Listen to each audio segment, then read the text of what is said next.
Hey everyone, we are back.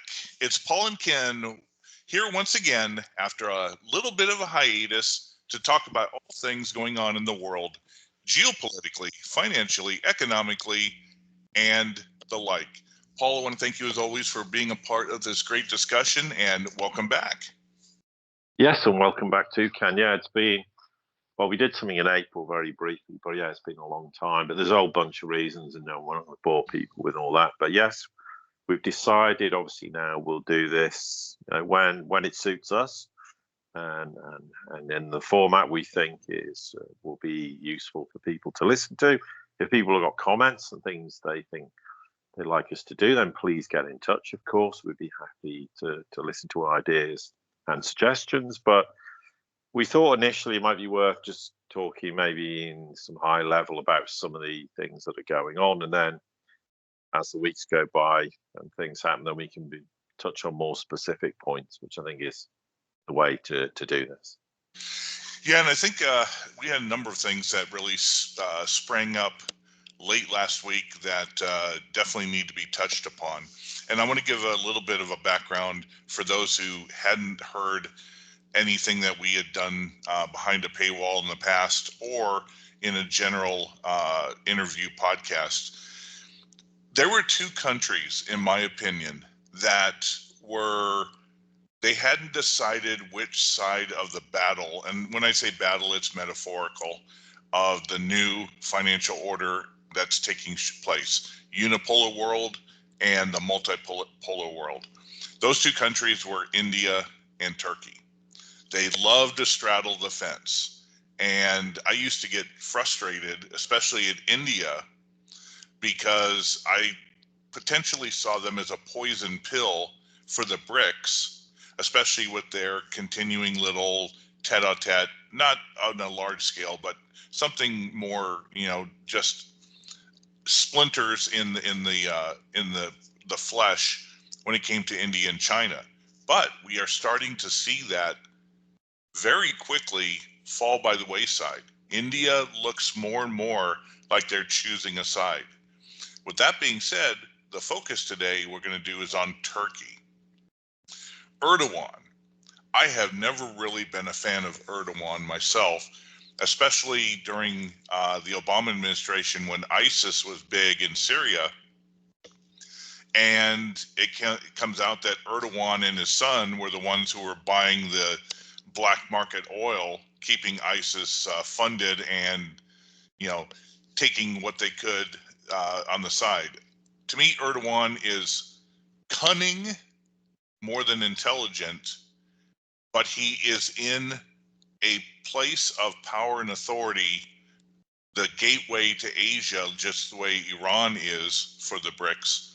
And it looks like perhaps with what is going on in Israel, that Erdogan and Turkey may finally be taking a side.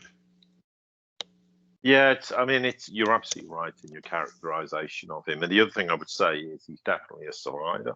I mean, there's been numerous coup attempts to try and remove him from office. Also, assassination attempts that have failed. I mean, this is kind of somewhat of the paradox of Erdogan is that he was still trying to curry favor with the United States whilst they were in the same breath trying to assassinate him or remove him from power. It's kind of a bit of a bizarre relationship. But yes, I would say in recent months that has changed. And ironically, the Ukraine war was largely a catalyst. So we're talking 2.5 years for this significant change in the relationship with the West and the embracing multipolarity. And part of that was because Erdogan saw it as an opportunity to turn Turkey into an energy hub, which they're now wanting to do, not just via Turk Stream, also therefore not sanctioning or implementing the sanctions on Russia, which really put him at loggerheads, of course, with the United States principally, but also other European partners. Then we've seen in recent months a explicit desire to join BRICS, also wanting to become a full member of the SCO, the Shanghai Cooperation Organization, which many people said is like NATO. It is, and it has elements of NATO, but not really. It's far more than NATO.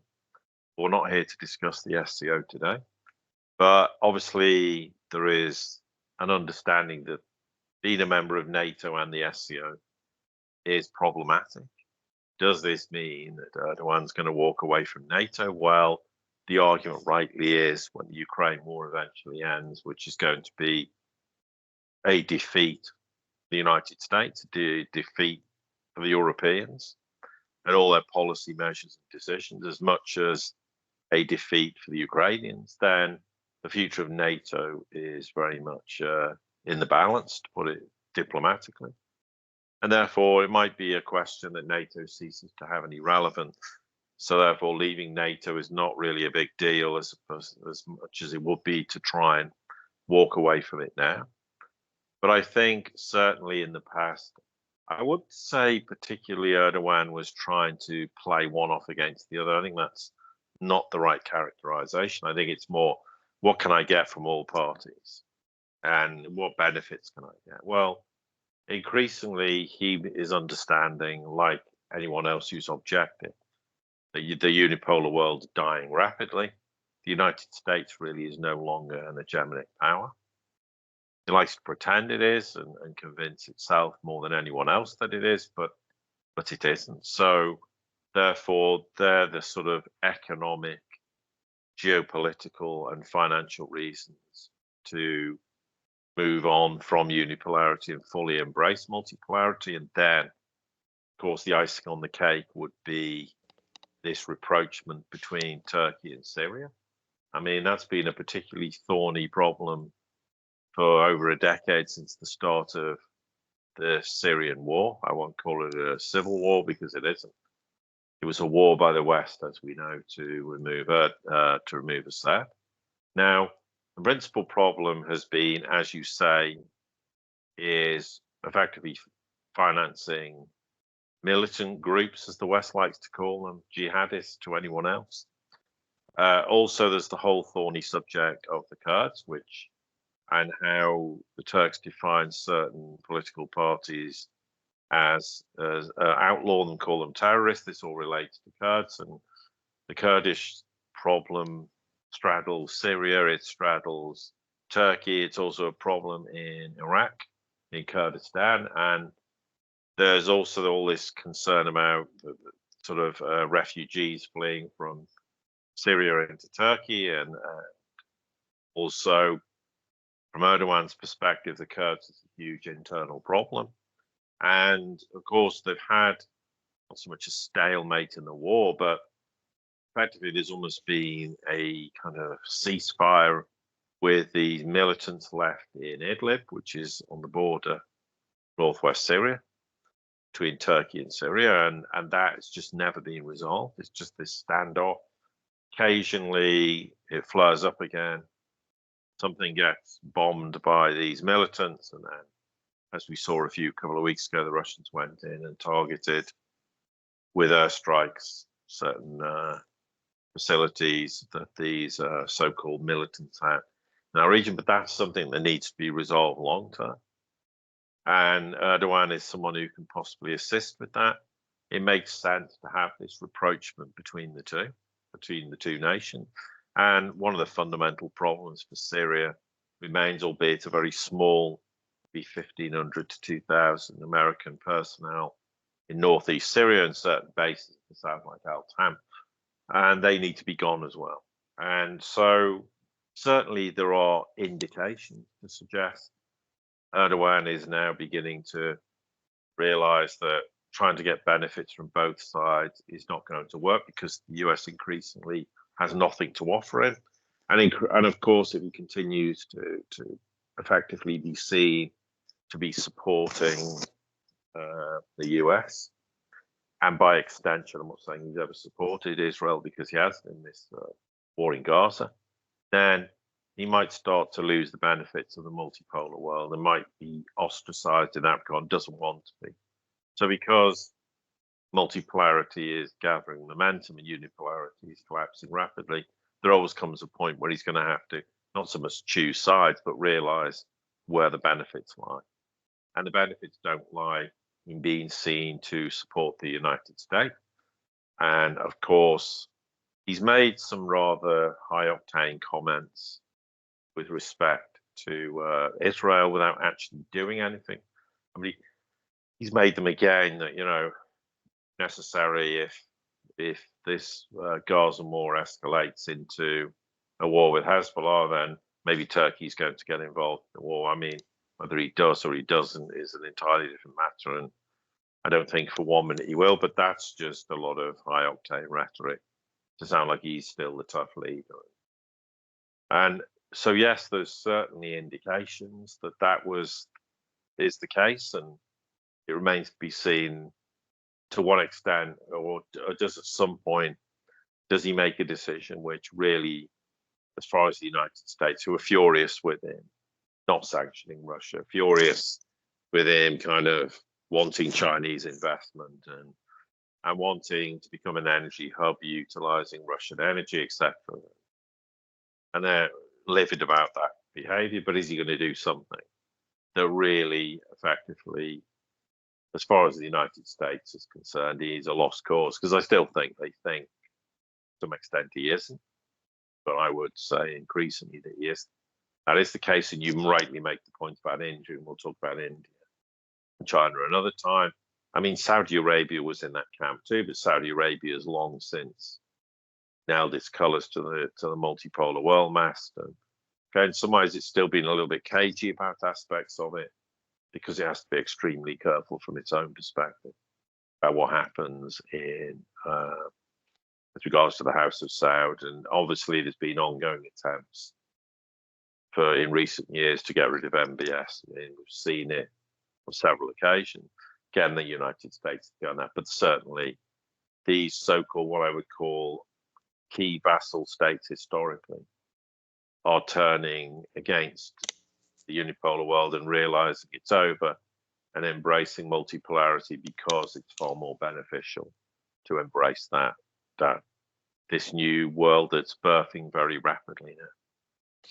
See, I find something really fascinating that Turkey, just because they're so ingrained, Erdogan has put his stamp on Turkey over the past decade, 2 decades, similar to what Mustafa Kemal did after World War One, when his philosophies and what he created, recreated Turkey after the fall of the Ottoman Empire. That lasted well into the 50s and 60s before change started taking place. Turkey definitely needs BRICS money and investment, but because Erdogan, up until maybe this is going to be the change, I think the catalyst is finally coming to roost. But up until then, when he was playing both sides for his own benefit, what has China and Russia been doing? They've been ignoring Turkey. They made offers, and the early offers, this is what Erdogan, I think, completely missed the boat, is by joining the SCO, the BRICS, the Shanghai, the ASEAN, any of those organizations, the Eurasian Economic Union, he had the opportunity to go in as an equal partner. But the longer that he delays and refrains from that, he's going to come in more as, sitting at the little kids table, because he has less and less and less to offer. His to me, strategic importance is the geopolitical location of Turkey. But with that being said, after they tried to appeal to him and he played, both sides, what is China and Russia doing? They're going to Africa. And Africa is more than happy to, especially after their decades and centuries of colonization and despisement of the West, they're more than happy to say, hey, yeah, come in here, help us develop, help us bring investment. We have no problems with you wanting to set up A, B, and C that benefits you. Oh, and by the way, we'd like to see about joining some of these Eastern coalitions in the multipolar world. So I could potentially see Africa being the catalyst that forces Erdogan to suddenly say, if I don't get on board now, I may never really have a voice in the multipolar world of any substance. Do you know, you make a great point, and it's absolutely true. Because let's just use some simple math here. Imagine, yeah, by the end of 2025, another 10 countries have joined BRICS, and Turkey's still not a member. There's going to come a point when BRICS gets so big, and they're going to have to reform, change the organization if you're going to have an all-encompassing organization. Then how do you give voting rights, etc., to decision-making processes within BRICS? How does this composite work? Well, there's going to come a point where in the future, maybe 20, 30, 50, 80 nations want to join. You're going to get to a point when the original members are going to start going, well, you can't give 80 members voting rights to the same extent. Okay, maybe the argument is you should, but it's probably not going to happen. And therefore, you're right. If you join, the later you join, the more the risk is you're going to dilute your ability to be a more prominent member in that organization. There's no doubt. I mean, not reality, but Erdogan still harbors dreams of the Ottoman Empire resurfacing. It's not going to, but what that basically means is he's ambitious. He has a desire to make Turkey a major nation in the future world, orderers, for want of a better word, that will come into existence. So yes, it is true that the longer he waits, the bigger the risk is. But equally, of course, it would be contradictory to have Turkey in the SCO and in BRICS. So, I mean, as a full member, not in an observer status. But so therefore, that becomes a bit more of a challenge. But joining BRICS, less of an issue.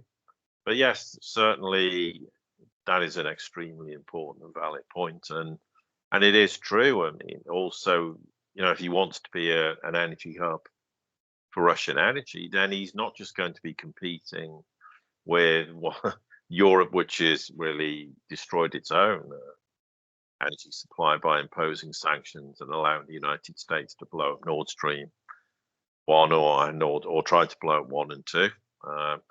With no repercussions whatsoever, and because it also now applies. We've talked about this before, the great energy rotation away from the West as a supplies from Russia to the East, and the East includes, of course, the Asian countries, Southeast Asia. They want lots of cheap Russian energy, and there's big moves to make that happen. There's also moves to and this is maybe a coincidence, but I suspect not, where you have previously Nord Stream 1 and 2 had the capability, if they both come online and not being blown up or partially blown up, to ship 110 billion cubic meters of gas a year to Europe. Well, there's now a proposal for Russia to build a pipeline to Iran under the Caspian Sea, which they'll pay for. And that just happens to be shipping, you've guessed it, 109 billion cubic meters a year as capacity. Well, is that a coincidence? Perhaps it is, but the more important point is, if you want to be an energy hub of the future, then you've got to get in quickly, because if that happens and Asia sucks up a load of the energy supply from Russia, I know Russia can ship a huge amounts of energy, no problem, way more than they do now. Particularly, we're talking in the realms of gas. Then you want to be in first, and you want to get the deal over the line and the commitment. Because the longer you leave it, there might come a point when Russia says, "Well, yeah, we might be shipping 3 times the amount of energy we were, say, in 2021 before the Ukraine war, but we just don't. We don't. To be honest, we don't really want to keep shipping it. That amount of capacity. So comes a point when they'll go, well, we've reached the limit of what we're prepared to ship to the rest of the world. Then you're going to miss out on an opportunity. So it's not so much that Russia's got a sort of Damocles hanging over the world in terms of join now, otherwise you won't get our energy, but it's just a simple case of mathematics and what you're prepared to supply the rest of the world, and you'd want to be in sooner rather than later. And that could also just mean in terms of the investment the Russians are prepared to make in other countries to develop their resources as well. So it is something where 3 or 4 or 5 years ago, for the Turks or other nations, it was less of a priority, but now it will be a bigger priority, and it might be something that's a driving force in these nations going, well, I say not so much for me wanting to choose sides or play both sides, really just a question, well, where's the future? And then there's a whole separate subject for another time about what's happening domestically and internationally for the United States. But one small point worth making, and I think the United States has reached peak energy in terms of its shale oil and gas. So what's going to happen in the future? That rapidly declines. And what happens when the United States has to become a not just a net importer, because it exports a lot of energy and imports more now currently than it exports. But what happens when it doesn't produce anywhere near the energy it does now and has this massive deficit and it needs that energy? Well, so these are huge problems nations need to be looking at, because the future is clearly about energy and food security, as we've said on many occasions previously. Absolutely. Anyway, I think that's a good point to stop on this topic. Obviously, since events are so fluid these days and so rapid, we're going to definitely address it in the future when the next change comes up. Paul, want to thank you as always for being a part of this conversation. And likewise, of And course. to everybody here, make sure to like, subscribe, and click the bell for notifications. And we will be back soon with another topic in the realm of geopolitics and geofinance.